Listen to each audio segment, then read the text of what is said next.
As someone who has lost 285 pounds and maintained that for 7 years, I want to tell you how exactly you can set your lifestyle and your diet up in a way that will allow you to not only meet your calorie goals, but continuously feed and satisfy yourself while losing weight, eating more than you probably ever have on a diet, and learning the difference between things that aren't sustainable and things that are, and why that's important. So I'm going to walk you through my entire thought process and everything that I went through in hopes that you can learn something from it to apply to your own life and your weight loss journey. Because what I've noticed when I look at the weight loss community is that most people are focusing on the wrong thing. And that makes sense because most people end up in the same place, which is starting over or losing all of their progress, regaining, or even more. And of course, I am among one of those examples, one of the more extreme examples where I lost 250 pounds and then regained every single bit of it. The number one thing that I see people do is they completely overwhelm themselves trying to change everything overnight and go from one way of living to the exact opposite.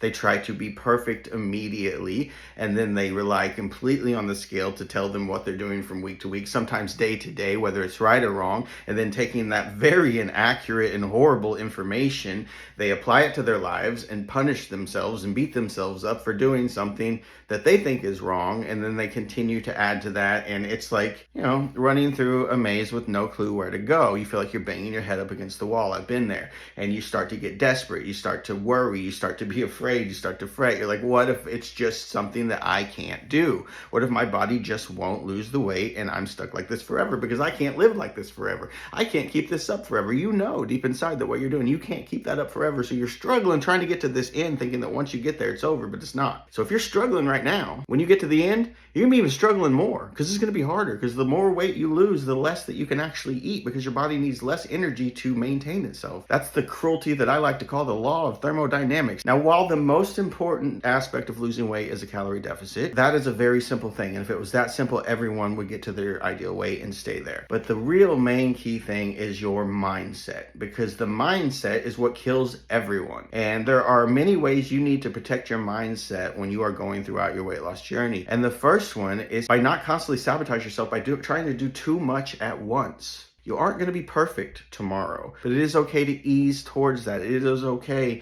to give yourself some leeway, some breaks, some patience. It's important to forgive yourself for all of those times you fail and when you mess up going forward, because you are going to mess up because you're not perfect, right? This is a learning experience. You know what learning is? It's failing over and over and over until you figure out what not to do and what to do. And then you try that what to do thing and it actually works. If it doesn't, you just keep on, repeat steps 1 through however many it takes, right? So we are moving forward.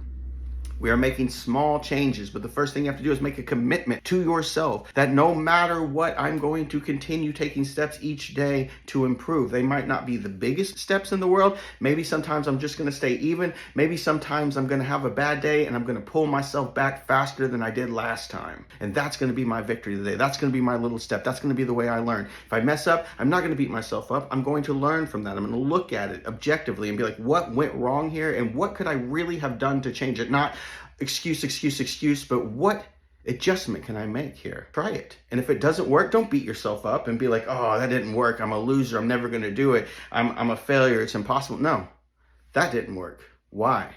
And what adjustment am I going to make next time to give myself a better chance? And that's how you look at it. There is no shame. And in order to do this, it is really imperative that you do not put so much emphasis on the scale. Let me talk about the scale for a second, because the scale is one of the number one killers of weight loss, and it is absolutely needless and mindless and incorrect. Now, there are so many times when I have done exactly the right thing and got on the scale and it's told me I haven't, and I make adjustments that I shouldn't be making because I'm holding on to extra carb water weight, or I've built some muscle, or a million other reasons that have nothing to do with body fat, which I actually did lose for that week because I was in a calorie deficit, but the scale told me something different. So what do? I throw all these solutions to a problem that doesn't exist, and none of them are right, and I feel terrible about myself. All I can think of is how many more numbers I have to go, and if I can't even move right here, then how am I ever going to get there? And this is impossible, and I'm going to give up, and it's an endless spiral.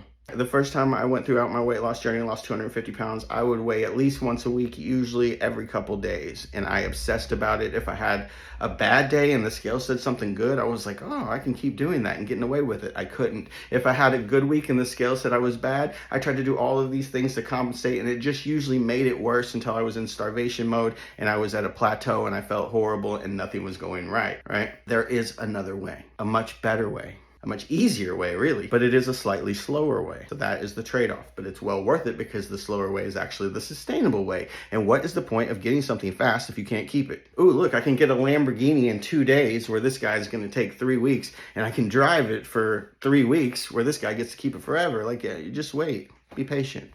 Better things are coming if you're patient, trust me. Things that you can actually hold on to. So let me tell you exactly what this looked like for me as a food addict. But you do not have to be a food addict in order to use this information. This should be the basis for any lifestyle change. Now, for a food addict, I had to get rid of all processed sugar.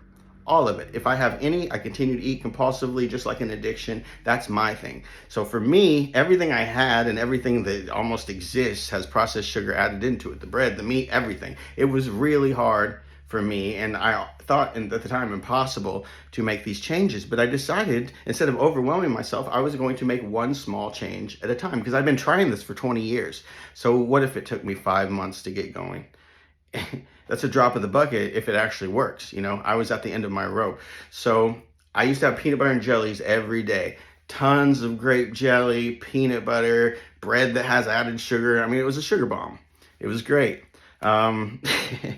Well, I started substituting. I found some sugar-free, low-calorie bread, 70 calories for 2 pieces instead of the 140 calories. Cut my calories right there in half. And then I found Concord, no sugar added grape jam, which was pretty good. I actually liked it. And then I switched to powdered peanut butter, no sugar added. And I was having a peanut butter and jelly sandwich, enjoying it just the same. And of course it was a little different at first, but honestly, after like 2 weeks, I don't even remember what the other one tasted like. I was still getting to have a peanut butter and jelly, except this time it met my calorie goals. It didn't cause me to spiral and binge eat, and it was nutritional, it had protein, filled me up, was satisfying. So I did that. That was one thing, and I just kept substituting that every day. And then I tackled another thing, and then another thing, and I gave myself a week, 2 weeks to adjust. I was patient. You know what that led to? An entire diet full of things that I can have, that I enjoy, that are not the things that got me to where I didn't want to be, that satisfy me, and that work for my life. You know, and that's you really want to custom tailor it to your life. Don't listen to people who say don't eat after 7 p.m. if you're a night eater. Save the calories. Eat after 7 p.m. Unless it causes you some kind of nighttime nightmares or stomach distress. If you can do it and it works for you, do it. If you naturally don't like eating in the morning, then sure, fast for the morning and then eat your calories then. As long as you're at your calorie goal, it doesn't matter how you do it, but don't fast in the morning because you think you have to in order to be in a calorie deficit. Don't cut out an entire macro because you think you have to be in a calorie deficit, because you don't have to do all those things. You don't. All you have to do is find substitution, lower calorie, higher volume substitutions, things that you like, things that you enjoy. There's a million different things you can find. Look up recipes online. There are a lot of options. You go to a TDE calculator, you figure out what your calories should be, and you start aiming towards that. You don't have to be at it right away. And remember, that goal for your calories is for a calorie deficit. So if you're at a 500 calorie deficit, which would be 1 pound of fat lost per week, forget the scale. It's not going to measure the fat per week. It's going to measure fluid and all kinds of other things. Don't worry about it. So as you continue to progress and adding more and more things to your diet, you're going to have more options. You're not beating yourself up. You're not rushing yourself. You're not overwhelming yourself, which makes it more likely that each day you continue to take that step. But you really do have to make that commitment. Each day, I'm taking a step. If it's a small step, I'm going to forgive myself and try to take a bigger one the next day. If it's a big step, I'm going to feel proud of it. I'm going to try to match it the next day. Always try to improve. But remember to be kind to yourself and to meet yourself where you are. You don't want to push yourself so hard that you feel like you have to quit everything, because this isn't something you can quit. This is a lifestyle. This is going to go through holidays, through tragedies, through crises, through great times, through vacations. This is your life, and you have to learn how to live it in a way that's going to give you the results that you want to have sustainably. And it can be done.